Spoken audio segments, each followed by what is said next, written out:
Thank you, everybody. We're moving on to the second panel of today. I think the federal panel explained the current reality, the importance of the federal government, and now we have continuation of that, where we have a very interesting group of constituents that are not for the federal government, but are bringing a cross-section of local and NGO and other types of perspectives to the conversation, and talking about water delivery and safety. So with that, I want to introduce you to today our panelists from Barron's, Lauren Foster, who will be moderating the conversation, and somebody who's been front and center at bringing a lot of these issues to the general public. So thank you, Lauren, and there you may go.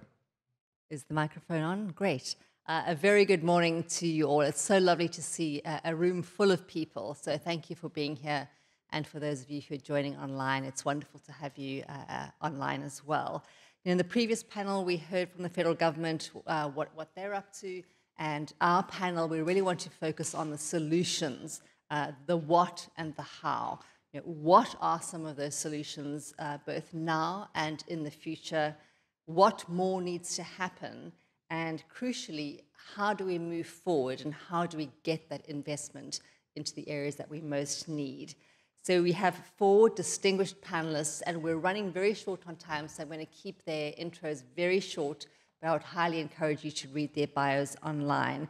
To my left, Mayor Errick Simmons, with his boots on the ground, quite literally, in the city of Greenville, Mississippi, where the river regularly intrudes into the city's piping.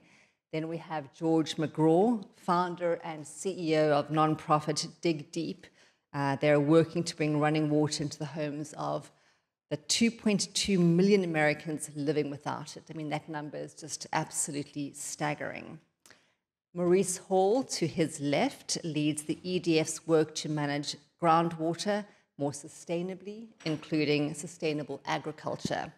And then to his left, Paul Gallay, who is based here at Columbia, where he and his colleagues work on solutions to flood risks, along with complementary benefits such as habitat restoration, job creation, and more empowered communities. So thank you all for being here. So the challenge that we are facing today is not just shoring up the existing infrastructure, but also planning for the future, a future that's going to look radically different from what it is now, and it's already changing faster than expected. So to kick us off, I've asked the panel to share with us just one fact or one figure that to them exemplifies the issue and sets the stage for our conversation today. I'll start with you, Mayor. Good morning. I want to begin by thanking Columbia University and also Science Capital for the opportunity to present today. And to get to the question, I'm not just representing the city of Greenville, Mississippi, which is the largest city in the Mississippi Delta with a poverty rate of 38.6%. I'm also representing a cohort of 102 mayors along the Mississippi River stem, ranging from the headwaters of the Mississippi in Bemidji, Minnesota, all the way down to the Gulf of Mexico. And so to talk about that one fact or figure, we have a water infrastructure backlog of $40 billion of water infrastructure needs throughout the 10-state corridor in the Mississippi River Valley. It's critically important when you talk about this deficit because the Mississippi River Valley is the world's largest food-producing river basin in the world. And so where you have backlog of infrastructure, you have a backlog in providing food to the world. Good morning, party people.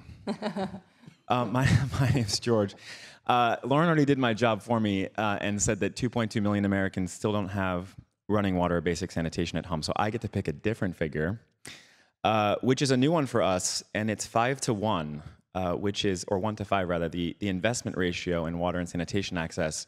We just wrapped up an economic impact study at Dig Deep based on international WASH models that predicts how much money the U.S. economy gets back for every dollar we invest in taps and toilets for the Americans that don't have them. I think often people think of this issue as just like a nice thing to do. You know, like it must be nice if everyone gets running water, but In fact, it makes tremendous economic sense. It lowers the disease burden. It gives people time to go to work. It increases their educational opportunity. You know, by closing the water gap, we could reduce 36,000 cases of type 2 diabetes every year, put hundreds of millions of work hours back in the economy, save lives. And so for every dollar we invest, we get $5 back, which, if we close the water gap for good, could generate something like $220 billion in economic revenue for the U.S. over the next 50 years. Good day. Also want to thank you all for the opportunity to be here. I've recently moved to the state of New Mexico, and relevant to this situation and the discussion of infrastructure, in the state of New Mexico, it's a population of roughly 2 million people, so less than either Brooklyn or Queens. We have about 577 small community water systems. Now, obviously, a few of those are much bigger and serve a lot more people than some of the others, but of those 577, something like 552 or so depend exclusively on groundwater for their water supply. So in this discussion where we're talking about infrastructure and funding and updating and thinking about planning for infrastructure for the future, it's easy to think about the dams and the canals and the pumps, the water treatment plants that we have built that someone has the responsibility to manage. But we also must consider the amazing natural infrastructure, the groundwater aquifers, the watersheds and the landscapes that store the water, capture the rainfall, store it, and bring it to our streams and rivers. We have to consider that infrastructure. We didn't have to build it, but we need to invest in managing it smartly into the future. Otherwise, even those big cities and major population centers that have access to rivers and streams will struggle to meet their water demands, but we will disproportionately affect those rural communities that largely depend on groundwater for their water supply. Oh, good morning, everybody. I'm thrilled to be here, and I have only been full-time at Columbia for a very brief time. Before that, I was in New York State government and in clean water advocacy with Hudson Riverkeeper. And so the stat that I'm going to give you sort of brings this all together, and it's a happy stat. Since 2015, New York State has appropriated $4.4 billion for water and sewer infrastructure, including a $2.5 billion allocation in 2018, the same year they passed the Emerging Contaminants Protection Act, which led to some other stats I hope to have an opportunity to share with you later. But these are grants, not loans. Thank you. So, Mayor Simmons, I'd love to start with you. This morning I was just Googling where Greenville is compared to Jackson, and it's only about 100 miles away. And I have to wonder if you think that it's just a matter of time before your city could be in the headlines for a similar kind of crisis as we've seen unfold in Jackson. Yes, you know, what we're seeing in Jackson is not unique with aging infrastructure that we're seeing across the country, but also across the world. Going back to that $40 billion gap, like the one we're facing on the Mississippi River stem, you know, some years ago, $40 billion may have seemed insurmountable, but now with the passage, and I know the first panel talked about the Storm Act, followed by the bipartisan infrastructure package, the Jobs Act, then the Inflation Reduction Act. These major pieces of legislation have given us a new lift and opportunity to not only address infrastructure, but also restore water systems. I think what is critical to understand, however, is that the $40 billion deficit we have to address, half of the problem is the aging infrastructure, but the remaining cost is those disasters that we see. Specifically along the Mississippi River, and we'll get to the Jackson question, have been sustained about $210 billion in natural infrastructure disasters, and these are natural risks, not including Hurricane Ida, since 2005. The largest share of that loss is from destruction of major and damage to critical infrastructure, water systems, of course, high water events that kill our collection systems right there on the Mississippi River levee. However, it's important to note that we're not just talking about damage to hardware like pipes, pumps, treatment plants, and technology, but more importantly, the environmental systems that provide our freshwater economy. And when you think about that and you see this accelerating climate risk, the ecology responsible for our water, surface water, the aquifers, the lakes, the streams throughout the beautiful Mississippi River Valley are being tapped more than ever before and are sustaining drought, extreme heat, and record-breaking flooding. Talking specifically about natural-based infrastructure, and I appreciate Maurice mentioning some of that. We are working with Ducks Unlimited to look at about 66,000 acres of nature-based infrastructure along the Mississippi River Valley. And what we're doing there is making sure not only is it environmentally safe, it is ecologically safe, but it's also economically beneficial to those struggling industries on the port. Greenville has 2 high water events a year. And when the water comes up, my folks ain't using the word climate change. They just know that folks can't go to work, whether it's the rig or whether it's doing steel or the towboat. They know they can't go to work. And so with this nature-based infrastructure, it can reduce a little bit of the water that's coming right there on the Mississippi River Valley, right there in Greenville, that's causing the problems right there in Greenville and killing our collection system. We've done a really good job in about $50 million invested in our infrastructure, but we still have unfunded right now with an EPA consent decree and administrative order of $120 million unfunded in our wastewater and $40 million unfunded in our water system in Greenville. And so we are dealing in a system where we have a wastewater treatment plant that was built back 60 years ago. We also, in 1990, had about 50,000 folks, and right now in the 2020 census, 28,000 folks, but we still got the same level of infrastructure that we have to maintain. And when you think about equity in Black and brown communities, we have a poverty rate of about 38.6%. And when you look at trying to restore and maintain a system, you look at it in forms of utility bills. And folks, when we have to increase sewer rates in Greenville or in Jackson, when you see a decline in population, you have a regressive tax on folks, particularly poor folks. And folks are making a determination whether or not they got to buy grocery or not pay a bill. But when you talk about in Jackson's situation, the drinking water, and I know the mayor very well, you know, how can you have drinking water and the folks they can't take their medicine without clean drinking water.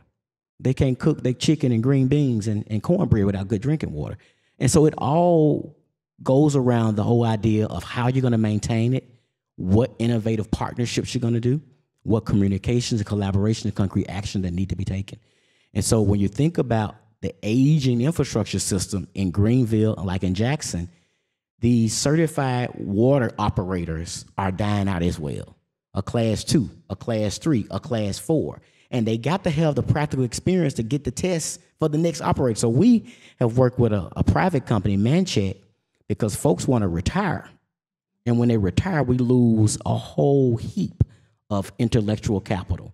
And so we are letting them get their PERS benefits in retirement, but a private company is paying them only so we can run our wastewater treatment plant. We have to look at youth programs, how we're going to attract youth programs, work with community colleges. We here at the Great Columbia University, it's a wonderful suggestion, place, Alex.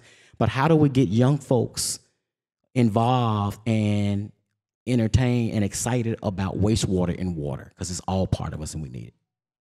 Can you just touch on a bit more? You mentioned innovative water partnerships. What are some more examples of those and how effective are they? Yeah, we have to have, private equity at the table to reduce the cost of rising utility rates.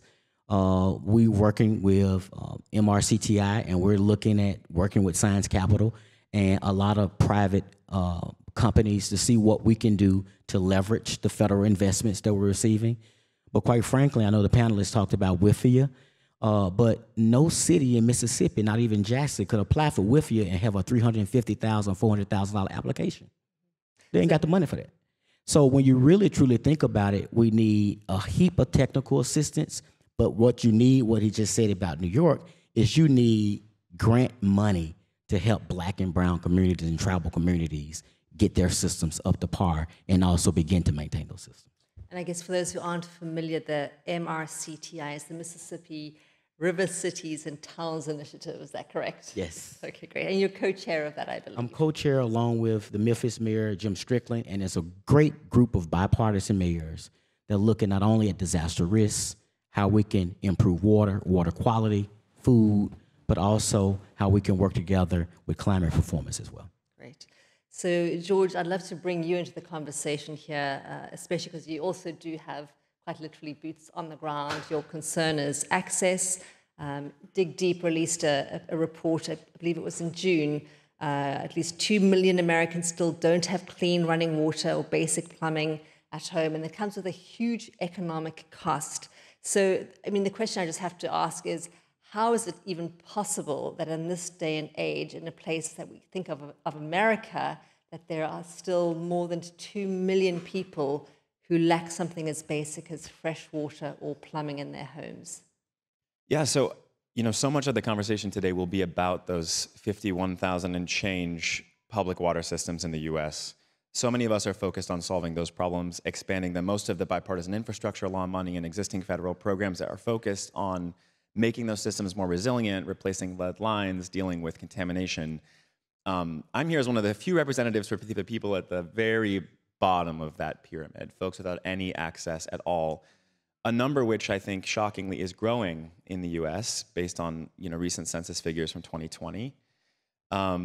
And it won't be a big surprise to anyone that race is the strongest dynamic at play here. If you're Indigenous, you're 19 times more likely than a white family not to have running water. If you're Black or Latino, you're twice as likely. And a lot of this comes from how we invested in water infrastructure up until the late 70s. Really unequal investments that weren't ever meant to reach some of these communities. And then when we switched the way we invested in water systems from massive outpourings of economic aid from the federal government toward more loan-based programs through things like EPA SRFs, the money hasn't been available since then to these under-resourced communities to build the same systems that better resourced, predominantly white communities have had for decades. A lot of that money now is tied up in loans or in forgivable grants that communities have to prove eligibility for and can't access because they can't fill out the application or because they don't have a certified public water system operator. So that's not the only issue. We work in a lot of communities, for instance, in Appalachia that used to have functioning water systems and have since lost them because of economic shifts like the departure of the energy industry that has led to a decimation of the tax base and systems quite literally falling offline, working one day and then not working for 2 decades. Or places where increasingly climate change is the culprit. So I think there is such a thing in the US as this water-wastewater gap. At least 2.2 million Americans fall in that gap and growing. And the majority of them from historical disinvestment, but now increasingly systems falling offline from continuing disinvestment and disrepair, and now climate change. So can you spend a few moments just talking about solutions, because we really are sort of geared on thinking of solutions. And the report that I mentioned, there was the section on, I guess, the water access gap, and there was a section called Path Forward, and there were 4 items there. Now, you can please expand on them, but expanding funding, data, defining the crisis, and building a sector. But can you go into those 4 as solutions that we might be able to think about? Absolutely. I think I'll just focus on a couple specific ones because I know we're tight on time. In the US, most of us know that there's 2 ways to get access to water and sanitation. Either you hook up to a municipal system or you're on your own. You dig a well, you build a septic system. In a lot of places, that doesn't work. You live too far from a municipal system to hook in, and maybe your soil type isn't right. It can't percolate a septic system. You live in the black belt of the South, for instance. Or your groundwater is contaminated by uranium or arsenic or nitrites, or it's too deep to access, especially with desertification increasing in a lot of the country. We need a third way to access these resources in the US. Our organization and others have started joining us in building community-based water systems that use technologies like atmospheric water generation or much simpler technologies like water trucking to deliver resources to people's houses. That's one way we can close the water gap in these very rural areas. In more urban areas, the solutions look more like policy and funding switches. I think, the reason we did this recent economic impact study called Draining is because we wanted to show our federal partners that changing statutes in order to invest in things like ongoing operations and maintenance of water systems, in order to keep them online over time, ends up saving us more money than we would lose if, for instance, those systems fell behind in billing. We have this idea in the US that the only effective water wastewater system is one that can self-sustain through rate payment. That's bullshit. Like, when those systems fall offline, we lose so much more money than if we invested a much smaller amount of money upfront to keep them running. But our statutes are all geared toward making sure those systems are sort of financially viable and keeping the onus for that on the certified public water system operators in 51,700 places, all of whom are poorly resourced. The last thing I'll say, a very, very specific example, is we're partnered with IAPMO, who many of you are probably familiar with, and the UA, which is the biggest plumbing and pipe fitting union in the US. And we developed a new system, or a program that, Mayor Simmons, it reminded me of your question about sort of the brain drain and how we have so few people, especially young people, wanting to work in the water and wastewater industry. On the Navajo Nation, where we run the Navajo Water Project, which hooks up hundreds of families every year to water and sanitation. It's an indigenous-led program, brilliant, but we've had to rely on plumbers and pipe fitters and certified public water system operators from off-reservation, predominantly white, because there's only one license-holding plumber on the entire Navajo Nation, which is the size of the state of West Virginia. So we developed a certificate program at Navajo Technical University where young Navajo people, tuition-free, can come and get a year-and-a-half-long certificate that would allow them to do plumbing work on the nation, including working for us. And it would also guarantee them an apprenticeship spot in the UA and the surrounding states, which could get them a full license and an ability to work in the entire country as a licensed plumber. And there need to be more programs like this, using a blend of federal and private funds to build a talent and brain pipeline for this industry, because I would love it if this became the Davos of water, and I think it very well could, but fewer private jets maybe. But there just aren't that many people working in our sector at the moment, and we need to increase that pie and make sure that the folks that are at this table are representative of those communities that have been so underserved for so long. George, let me just say, not only are we competing, it's a great feeder program, but municipalities and governments are competing with private industry because, we're going to pay a guy 50 to 70,000, private industry is paying them 80 and 90, and we can't grab them. And so that's an issue as well that municipalities are facing. So one of the critical elements of a water system that's largely out of sight are the aquifers. And I'd love to bring Maurice in here for your perspective on groundwater and aquifers. You lead the EDF's work on managing groundwater more sustainably. So let's just start off with, I guess, a report card. How are the aquifers in the US doing at the moment? What's the state of play? A very good question. And one of the answers is, in many cases, we don't know. I described briefly at the beginning just how much of, especially the rural parts of the western U.S. I come from a background mostly working in water scarcity in the western U.S. Rural areas depend dramatically on groundwater. And in a large part, in many regions, there's simply no one watching the ship on the condition of our groundwater and our aquifers. In some cases, we have a little bit of a hint of what's going on, and in other cases, very little information about the trajectory of the groundwater supply. Now, I don't want to take away from the attention that is necessary on these small community water systems and the challenges they have with pumps and pipes, in the case that Seth Siegel made earlier today for getting the expertise and the facilities and the resources to these rural areas and small community systems to help fix their pumps and pipes and keep those running, because that's what they're struggling with every day, just to keep the lights on and the pumps running.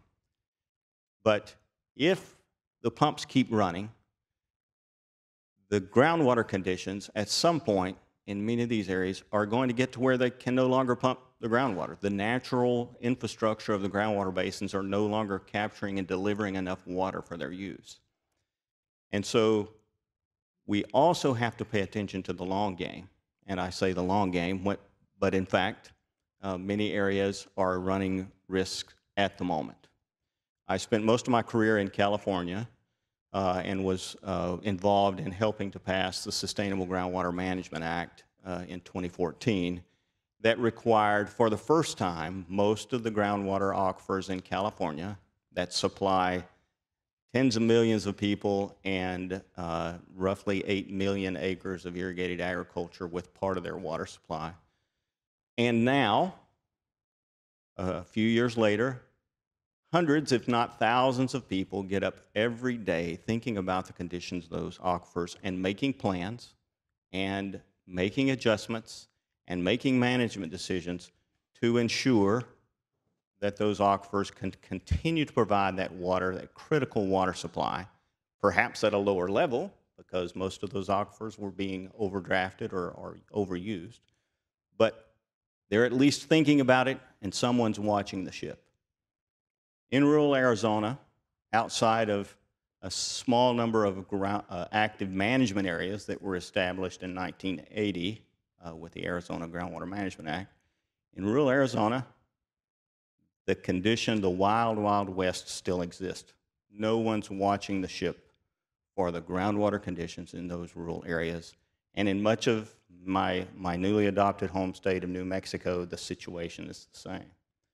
And so, how are those aquifers doing? In large part, not very well.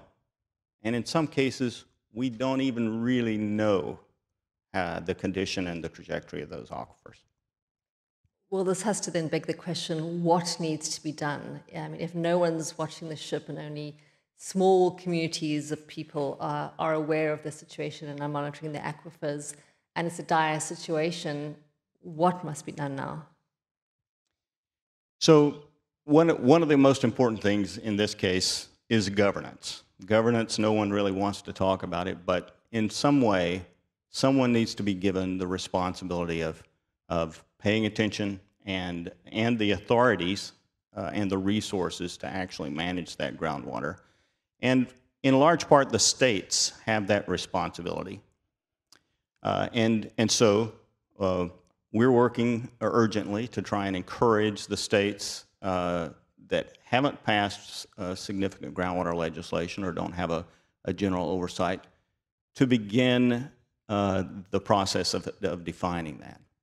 Now, in the context of these, of the discussion about investing in infrastructure and the dollars that are currently available, one of the things we might think about is helping the states out in making the argument for actively managing the groundwater. If we are providing funding to states, we may want to think about ensuring that the funding that's going to fix some of their water infrastructure doesn't go just to offset or isn't provided while the groundwater conditions are continuing to degrade. As an example of that, when the 1980 Groundwater Management Act was passed in Arizona, there was a dialogue between the state and the federal government in building the Central Arizona Project. And the Central Arizona Project brings Colorado River water to the Phoenix metropolitan area.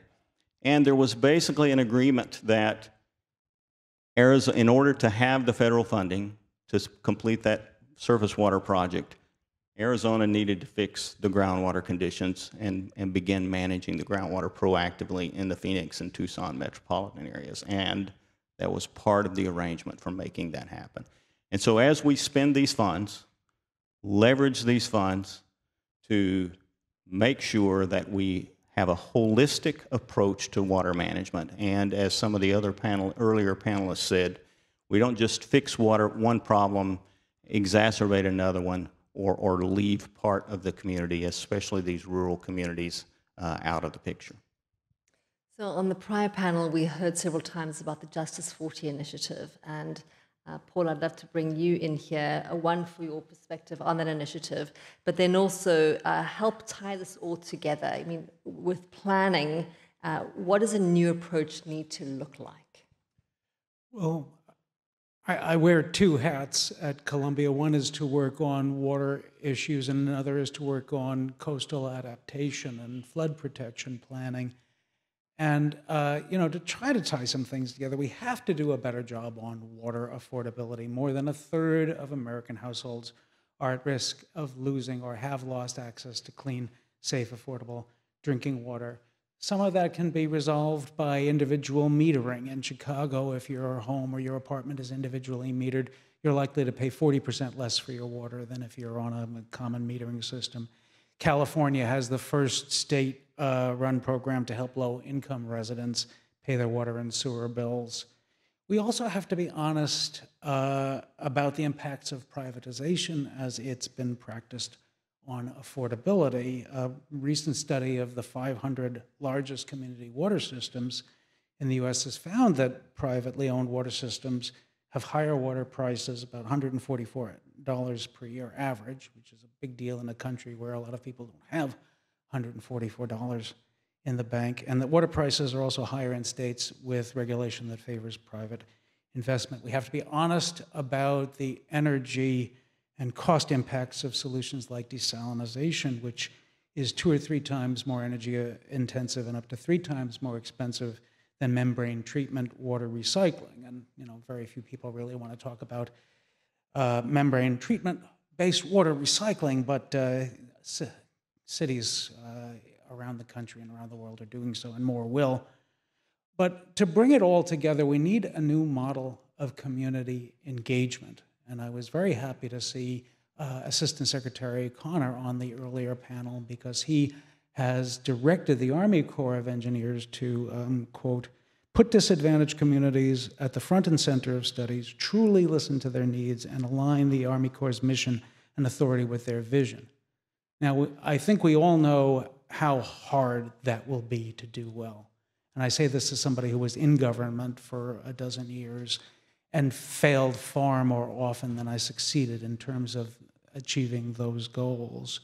But Columbia and other universities are doing their best to support. Columbia has crafted this 4th Purpose initiative that Columbia World Projects and the Water Institute are so deeply involved in, where they're trying to take researchers and bring them out into the world of practice to solve real-world problems today. And so Columbia has been part of a group of 24, we're the only academic organization working with environmental and climate justice organizations and groups like Environmental Defense Fund and my old group, Hudson River Keeper, in calling on the Army Corps of Engineers in connection with the study that's being done in the New York metro area, the New York, New Jersey Harbor and Tributaries Flood Protection Study, to establish an environment and climate justice working group, which the New York district of the Army Corps of Engineers has agreed to do. And of course, when we wrote to the Army Corps and said, you've got to do this if you're going to give any life to Justice 40, we cited Assistant Secretary Connor's memo repeatedly and got some very good and positive feedback. So I think this is all aspirational, but I think it is all coming down to this question of what some people call Justice 40. People in the business world will call it, stakeholder capitalism. Are we going to treat the communities who are constituents or customers as well as we treat investors, as well as we treat our fellow people in business or in government? And I think that is a must if we're really actually going to have sustainability one day. So we only have just a couple of minutes left, but before we go and see if there are any audience questions, I do have one more question for the panel overall. So usually it's a sort of Baron's tradition to leave the audience with one sort of piece of actionable, practical advice. I know this is not an investing conference. We're here to be rethinking water. So my challenge to each of you is to leave the audience with one piece of, either a proposal or a request that helps both investors and regulators and the government rethink water. So what is that? You know, I guess I will begin by saying if you really want to rethink water, you have to think about it not at a local level or regional level, but a global level. Everyone needs water. And in order to truly rethink it, you're going to have a new level of communication, like what we're doing right here with Science Capital in Columbia, a new level of collaboration, but concrete action that has both innovative strategy and solutions, but also real partnerships. And so I think with those 3 C's, that's how we're going to truly rethink water. I can say the other panel talked about, and it was great to see all of the federal partners there, but truly to help tribal communities and cities and towns, you got to have a level of vertical integration with all federal agencies. And so back in April, Secretary Valsack with the USDA was there with my Congressman Bennett G. Thompson, to announce a Rural Partners Program. And so when you talk about the struggles that Greenville has, the struggles that Jackson has and other cities, how can you really solve it if EPA is not talking to USDA and USDA is not talking to another agency? And so with this Rural Partners Program, it's a complete whole of government approach. I want to thank the Biden-Harris administration for the significant investments, but also the innovative ways to do this whole of government approach to have folks who are going to be in rural America, help desk people where we can call to get the technical assistance to try to deploy some of this large scale vehicles that we're seeing. And so without that, we won't win. We won't win. Small communities won't win. And so I want to thank them for that whole of government approach in the Rural Partners Program. I think for me, we need to flip the script on this conversation a little bit. I think we get stuck on the problem side and on how expensive this problem is going to be to solve. But really, we're on the doorstep of, no one wants to talk about it, but potentially a recession. This is an incredible opportunity for economic growth in this country. I think other countries have done a better job at being at the forefront of that opportunity technologically, at realizing what those investments can do for public health or for economic development, and measuring those results so that they really understand, okay, when a water system functions effectively, what are all the ways that it's creating wealth and prosperity, especially for communities that have lacked those things for a long time. So until recently, we've kind of lacked the data to be able to make that argument effectively. Assistant Administrator Radhika Fox and I, back when she was at the U.S. Water Alliance a couple years ago, authored a study together along with our colleague Stephen Gasteyer from Michigan State, who's here today, called Closing the Water Gap in the U.S., trying to count for the first time who doesn't have access, what are some of the economic and socioeconomic dimensions of this, and what's the way forward.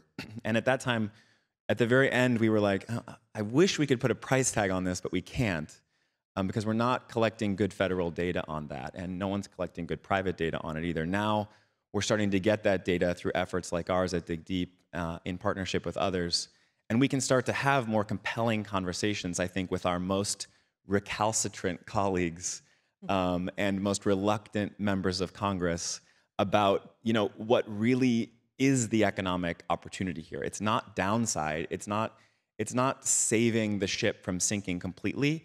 It's actually investing in a fleet of ships that, become an engine for economic growth for the country. So I'm hoping that we can start to approach all of our conversations across industry, across policy, across civil society with that framework that this isn't just a nice thing to do, it's a good deal.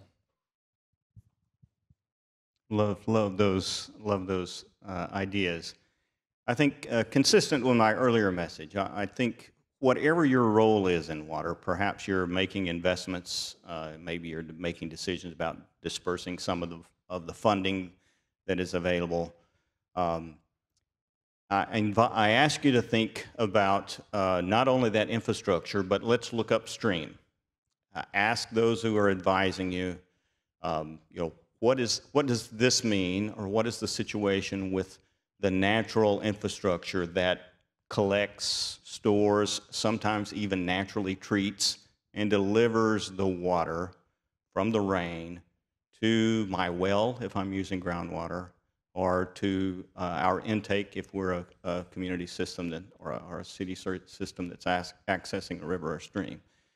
Make sure you ask that question and ask if the investments and the decisions are made with consideration of that, and are the funds that are being dispersed, or are there additional funds that need to be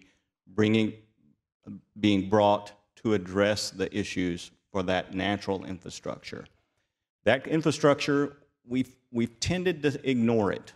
And frankly, some of that infrastructure, I've talked mostly about aquifers to this point, but some of those watersheds are literally on fire in Oregon and Washington and California right now. Earlier this year, I was blessed to only see the smoke from the largest wildfire in New Mexico history, but it was just over the ridge. We have to take care of that infrastructure so that we have water to bring into our treatment systems and our distribution systems. So I ask you to keep that in mind every time you make a decision or advise someone on infrastructure investments. So my suggestion is sort of under the rubric of what some people call being in a relationship business. People don't tend to think of academics as being in a relationship business, but I've been in nonprofit and I've had to raise a lot of money to support the staff I've been working with. So I understand that idea of being in a relationship business. And my colleague who's here with me today, Maurice, and I are working on a paper where we're talking about building trust and building that relationship between the stakeholders so that all the stakeholders can be given the respect and attention they deserve. And let's face it, if you have someone who is investing in you, they're going to have a leg up on the community that is your customer in that relationship business. There is an idea that has been floating around for some time known as the Office of Public Participation. It came out of an NRDC report called Sustainable FERC. I know we're all moving towards streamlining this and streamlining that, but having been involved in so many different ways in all this work, communities are going to slow you down. And probably the more you try to streamline them, the more they'll find new ways to slow you down. So what about an Office of Public Participation at FERC and every other agency, and for that matter at every operating business and private equity firm, where the idea is to assure that the community has a real seat at the table, and the actual table and the actual room where the decisions are being made, where they have the capacity to participate, where the decisions are made in ways that make sense to them, that still take into account the economics and the science and the engineering, but also take into account the community needs and community vision and the community wisdom upon which you can truly build a sustainable business model or a sustainable model of government investment. So my idea is an Office of Public Participation. Thank you very much. I'm afraid we're actually out of time. We don't have time for questions, so please join me in thanking our panelists.